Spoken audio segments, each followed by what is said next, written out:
All right, well, welcome back, everybody. I'm going to ask my colleagues for this panel to unmute themselves so that we can move right in. My name is John Jung. I'm chairman and co-founder of the Intelligent Community Forum, but I was also lucky enough to be invited as an expert in residence and professor at the Institute Without Boundaries at George Brown College in Toronto.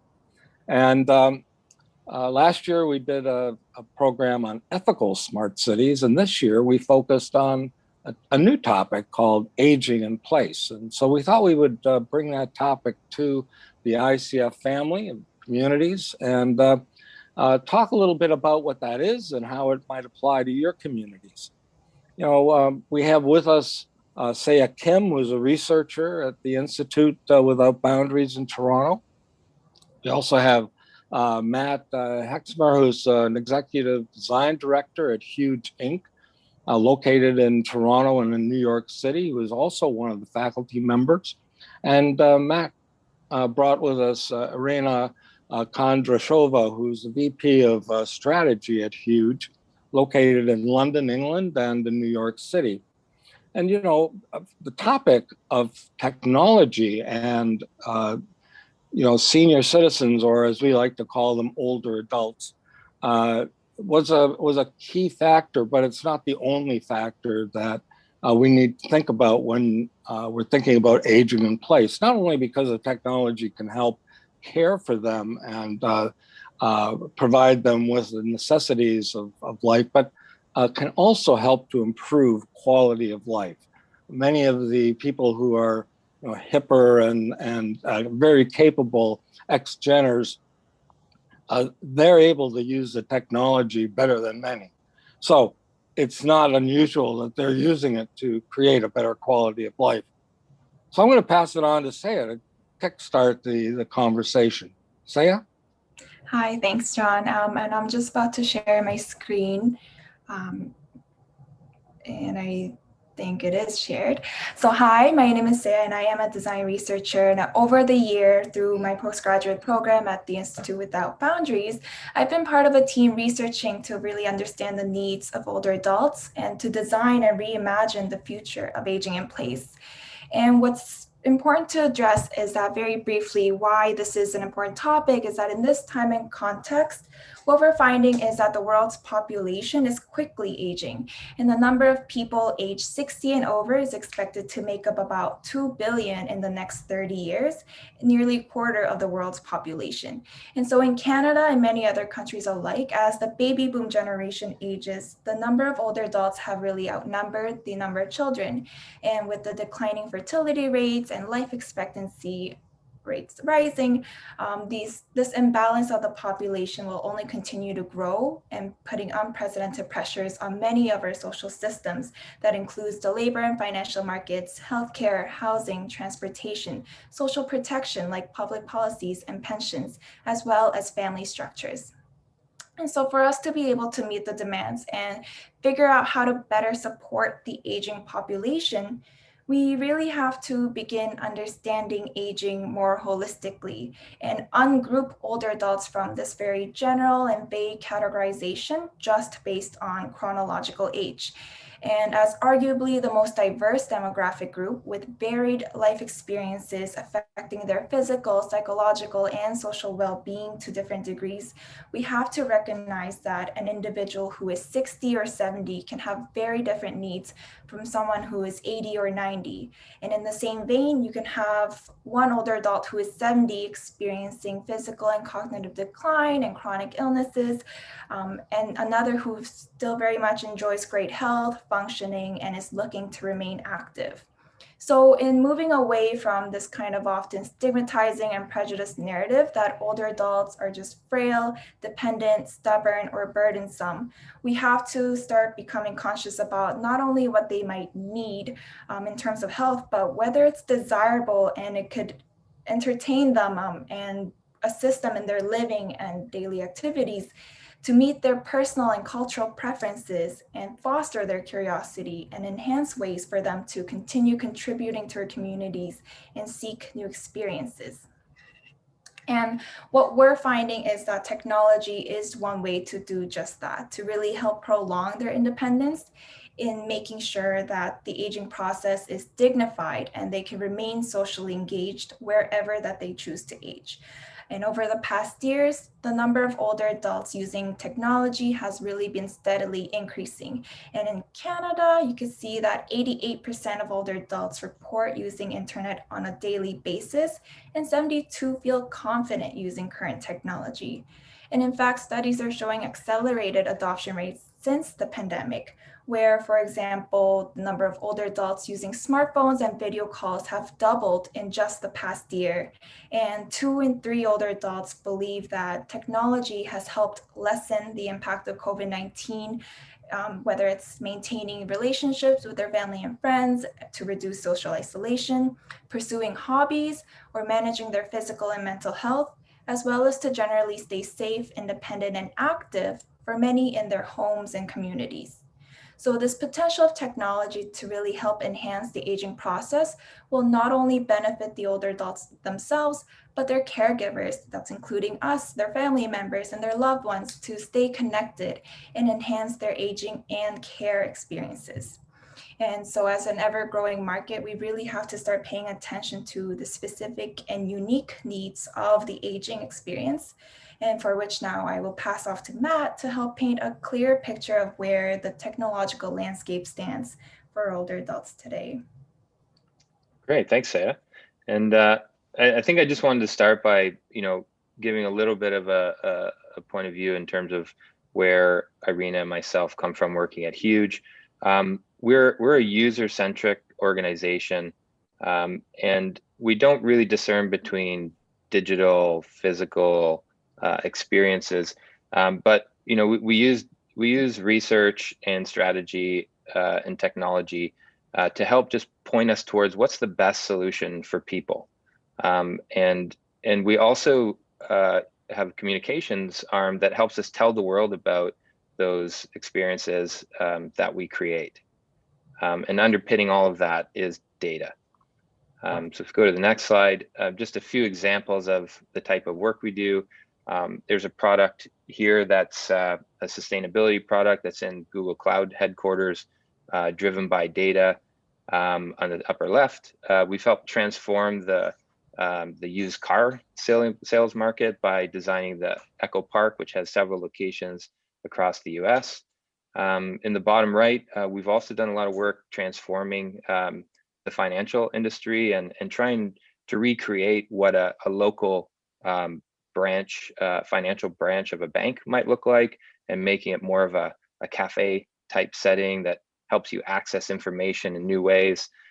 And we also have a cafe of our own in Atlanta where we test out new technologies, new hardware, new experiences in order to help us stay on the forefront of innovation for our customers. So that's just a little bit about us. I'm going to hand over to Irina to talk a little bit more about aging in place. Thanks, Matt. I'm Irina, and as John mentioned, I'm the Vice President of Strategy at Huge, focused exclusively on leading strategy for one of our biggest clients, which is Google. And previously to Google, I spent a few years at Uber leading product marketing and marketing strategy in the UK and Ireland. And then I have some agency experience both in creative and tech sectors. I think rightfully, we're here having a conversation people first, but it is worthy to understand the tech landscape from the perspective of the technology. And as Saya said, the older adults audience is incredibly diverse. I mean, it includes multiple generations, the 60 versus the 80 plus. It includes different contexts. It includes, what your family circumstances are, needs, desires. But a useful lens to understand how technology is being designed for older adults is to look at which purpose is being designed with. So age tech on one side, it's being designed with the specific niche needs of that audience in mind. And I often compare designing age tech for older adults like designing for parents. They have really specific needs. Think about end-of-life care, think about home care, for example. That would fall into age tech. and those services are absolutely valuable. And then there's the second lens, which I think we're all really passionate about, and thankfully is gaining steam because some of the statistics that Saya has shared, is age inclusivity. And that's thinking about technology that applies to multiple generations, that applies to all of us, and lowering the barriers so that it's also accessible and useful for older adults as much as it is for millennials and Gen Xers. So diving a little bit deeper into age tech, this tech sector right now is primarily owned by tech startups. So there's a lot of small businesses that have jumped in to close the gap in caregiving, for example, or supporting aging in place. So coming up with niche products and niche solutions where our social services are not meeting the demand, or larger companies are not necessarily prioritizing or paying attention to the specific needs of older adults. Some of the key categories that are succeeding within age tech are, for example, physical health, wellness, senior living solutions, everyday assistance, home care, as I mentioned before, end-of-life planning, specific financial solutions like insurance for the older generation, housing, and legacy planning. The conversation gets a little bit more interesting when you start to talk about some of the needs that are broader that we all might have, and transportation is a really good example. We all use transport. I do. Everybody on this call has to get from A to B as much as older adults do as well. And this is an example here I have on the slide of a business that's designing with an age tech mindset. So they have said, older adults have really specific needs when it comes to transportation. And therefore, we're going to design a product that's catered exclusively for them. So enter Go Grandparent, and you can tell by the name, they're actually trying to speak as much to the children and to the grandchildren of older adults as they are to older adults. You have, some of the design elements you can tell, like the old school phone. I actually used to have one. That a modern tech company might not even use, but it's signaling the idea that it's accessible, it's lower barriers. One of their unique selling propositions is there's no apps. Call us up. It's a phone number. So it's making it simple and easy.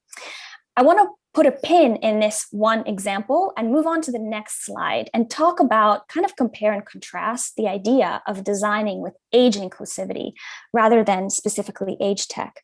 Age inclusivity, I think, where age tech is looking to plug some of the holes in specific niche needs, designing inclusively, I think, is about enriching lives of older adults. And also, and this I believe is really, really important for this audience and critical to unlocking technology for them, is maintaining a sense of independence, which obviously gets more and more important as you age, or if you have less family members around you, for example, or are living alone and aging in place. Maintaining a sense of independence is critical. And if you design social and community services, entertainment, technology apps, smart home solutions, and transportation with the older generation in mind, as much as Gen X and as much as millennials, you're able to ensure that older generation can take advantage of the world as much as everyone else, because technology is now unavoidable. It's a way to unlock relationships. It's a way to unlock activities. It's a way to, continue living a full life. That is a way for them to participate in society in the most successful way. And here, going back to transportation, I have the example of Uber. And by the way, I no longer work there, so this is my personal perspective, not representing the company, but Uber launched something called Uberassist, which is a variation of a product that lives within the Uber app. And it's exactly the same as Go Grandparent. It allows you to have additional services. So the driver is trained to assist you. The car might be a little bit larger in case you have mobility tools that you're using. And they also, at the same time as launching Uberassist, launched a phone number. So you no longer needed to use the app, and also launched an ability to text to get a ride. Now, I think that's a really interesting perspective, because Uber is one of the largest transport companies in the world, right? It's servicing millennials, Gen Xers, every single generation. It's ubiquitous. you can get it anywhere. And that's really amazing because you can only order go grandparent, probably in some places, and the service is quite limited. And so unlocking the opportunity for older adults to use the service as much as everyone else is incredibly important. The one thing I'm going to throw out there before I hand it over to Matt is where I think Uber could do a better job is talking to older adults, is messaging, is like, I don't even know people, I'm not even sure people know that Uberassist exists. So there's still definitely a gap because you've got a bunch of millennials like myself, sitting in Silicon Valley designing what we think are the right solutions for users. But I think this conversation is really bringing to light the fact that we have to understand the needs, lower those barriers to usage for technology to ensure that it's accessible to everybody. Amazing. Yeah, there's definitely still a lot of bridges to gap in terms of that, how we communicate with, with all members of society, and not just the ones that, are paying for a lot of services and, represent maybe that more youthful stigma attached to technology. So part of what I'm going to talk about is just, as urban designers, service and product designers, that we're all in touch with are addressing, the aging population. We put together a few principles that we feel are pretty important in terms of just to help guide those teams in terms of the decisions they make and the processes they use. And I think partially, as infrastructure is being renewed, as the cost of sensors and technology begins to drop, and as smart ecosystems, continue to grow, these principles can really be valuable when guiding teams. The other thing I wanted to just mention that, I see a relation from this to, how we also set principles for designing sustainable experiences or spaces or places. And it's been said that 80% of a product or service's usefulness is determined in the design and planning stage. So those stages are so critical when considering, all age groups. So the first principle is to address mindsets before capabilities. I think a lot of marketing companies, they look at demographics. You also hear a lot about segmentations, and these things actually contribute to ageism. So really, what we're really pushing is considering a broad range of emotional needs, and really trying to understand what your market or your your residents are truly thinking and feeling, and help balance that or help balance that with what the true user need is. So the core problem that you're solving. The second principle, lead with context and enable with tech. I think it's nothing new to this group that, technology is a great enabler, but you have to lead with context. So understand, have the people that you're designing for, have they been isolated? Do they have neighborhood care? Are there, in this area, are there support givers or family members remote? What's the quality of life that they want to maintain? Do they prioritize social activities?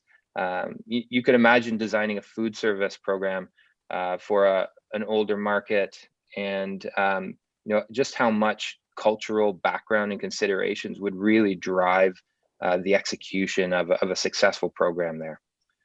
And then innovation. Innovation unblocks traditional behaviors. We often have heard a lot of backlash to like innovation. It's a foreign object, we reject it. But if done in the right context, innovation can actually be the value that puts people over the edge to say, it's time to make a change in my lifestyle. It's time to adopt this now. And if the design of that product or service is so easy to use, it's so seamless, we're taking away all the reasons for someone to actually reject that new behavior. And on the next slide, here is more, we have just a few, what we call thought starters. So these are the things that are kind of behind, the surface and the trends that are moving forward some of the the thinking that we're doing at Huge. Less interfaces. So this is a ring. It's actually called the Talon Smart Ring. And although we really love using voice control, it has a lot of advantages. If you're actually engaging socially, or you're listening to TV or music, it's actually quite difficult. You have to shout, and the interface is tricky to use. But in combination with this wearable, which has a very small screen, it's not another device that you have to kink your neck and look down at, but it can allow you to control things in your house. It can also help you change the music. It can help control different devices within your home, all very intuitively, which is brilliant. There's another product in this category called Care Predict, which is directly on the healthcare side of things, but it actually tracks for aging population, neglect, and things like gait changes in terms of how people walk, all through a wearable device. So you could understand if someone's getting to a point, as their body rapidly changes to a point where it's actually unsafe, and then take action and actually help people stay in that place longer and healthier. Experiences that entertain. So we've heard a lot about gamification. It's a buzzword that we use quite often, but entertainment for the aging population is a little bit more of interest than gamifying something. So you can actually almost masquerade exercise as something that you're doing socially, or it's entertainment you would be consuming anyways. So it's a great way just to integrate those things into your lifestyle. Inclusive design is sustainable design. So much to what the point I mentioned earlier in terms of sustainability. Hardware, in this case, this is the Google Nest Hub, and the Google Home has the same hardware, but it actually uses ultrasound instead of things like proximity sensors or motion sensors. And ultrasound actually helps control the screen, so the size of the font. It knows your proximity. It really contextually understands where you are in the home. Most of us think it's motion sensors that are doing this, but what a single sensor like this ultrasound sensor does, it also has enough accuracy to do all the things that proximity sensors and motion sensors would do, but it can detect your heartbeat. It can detect if someone's fallen in the room. So by having this simple approach to the hardware and the intelligence and sensors we put in spaces, we get more longevity out of the products we actually purchase or use, and we end up having more potential use cases we can bake into that product in the future, essentially future-proofing the hardware that we use. And then finally, being adaptive and flexible. Digital twins are nothing new in the urban planning world in terms of how to use machine learning to model future scenarios.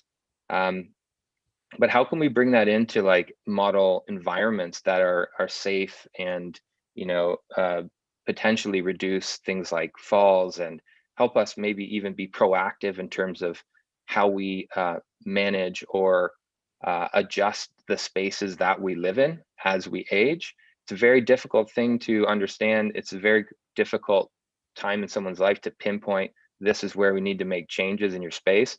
Let's use technology to help us do that.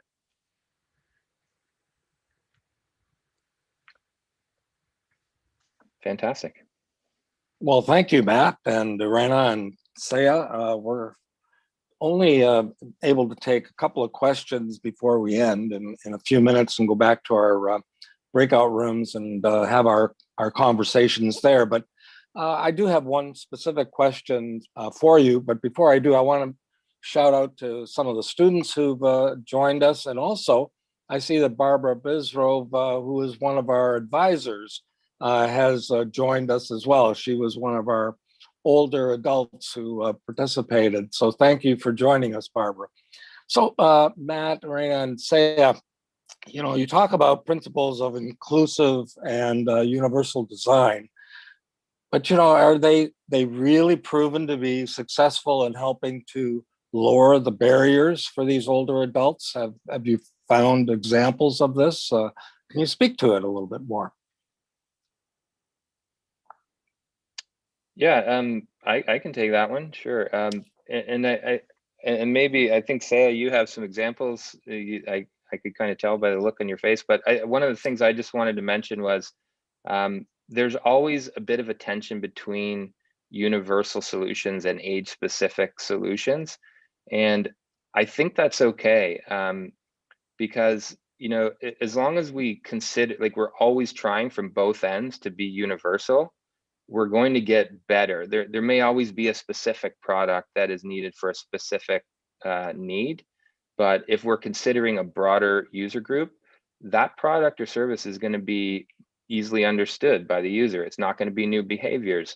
So, much like, I think when it comes to universal design, we worry about leaving smaller specialty groups behind. We can, as long as we're both working towards the same goal from both of those, let's call it like large technology companies and startups, we're going to cover all the bases, which is ultimately what we want to do. And I don't really have a specific example, but I was going to offer criticism of the universal design and how it can be kind of just made under presumptions. And Irina mentioned that it's important to then co-design with our older adults and disabled folks to really understand what their needs might be. And a lot of the times I think where universal design fails is that we're designing kind of top down and assuming these needs and preferences and desires, and also assuming that if we are meeting their needs, that they will likely to adopt this new technology, but is it meeting their desires and preferences that we're not considering? And so in that way, you're right, I think universal design is a great starting point to kind of consider the different capabilities regardless of age, but am critical of it. And like Matt mentioned, that then it is a balance that we need from the startup and age inclusive technology and age specific technology that needs to be developed further. Let's say before we leave, technology wasn't the only insight that your class came up with. What were some of the other insights top of mind that you looked at over the course of the last year? I think most notably it was a matter of access, that we kind of were talking about technology. Is it accessible to many, not just in terms of how it functions, but is it affordable? Is it then, can everybody access it? But then the most notable thing that we found was how ageism is a real barrier for a lot of older adults, in that we just talked about making assumptions about aging and how we can design for them. But we need to really be speaking to these older adults and checking our really biases of ableism and ageism that can really be so ingrained in kind of our thinking and our structures.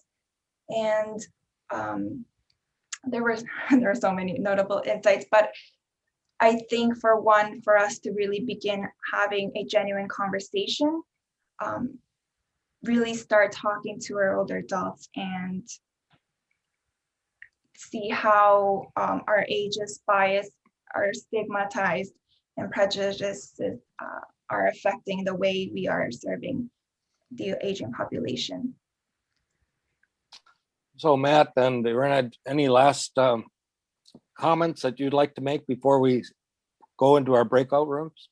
Yeah, I'll just make one quick one. I'm just looking at a previous question from Lou also around assist and what Saya just mentioned around access and more specifically cost. I think that oftentimes, some of these services are cost prohibitive, or because, especially in age tech, if we look at the example I mentioned earlier with Uberassist, because the drivers have to be trained, because the vehicles have to be larger, the cost of the ride goes up and it's oftentimes not accessible. We have seen instances in certain countries of governments stepping in or nonprofits stepping in and subsidizing trips, for example, or private companies such as Uber over investing in a service that isn't necessarily profitable, but allows them to serve the community. And so I think even before we begin talking about design and user experience, I think the really important critical aspect to solve is access, and more importantly, the cost of services for older adults. Well, thank you. Really appreciate the conversation. It's only a quick half hour. Love to have this opportunity to talk about it at a future conference. But thank you, Matt, Irina, and Saya, and also for all of you who've attended and see this as an interesting topic.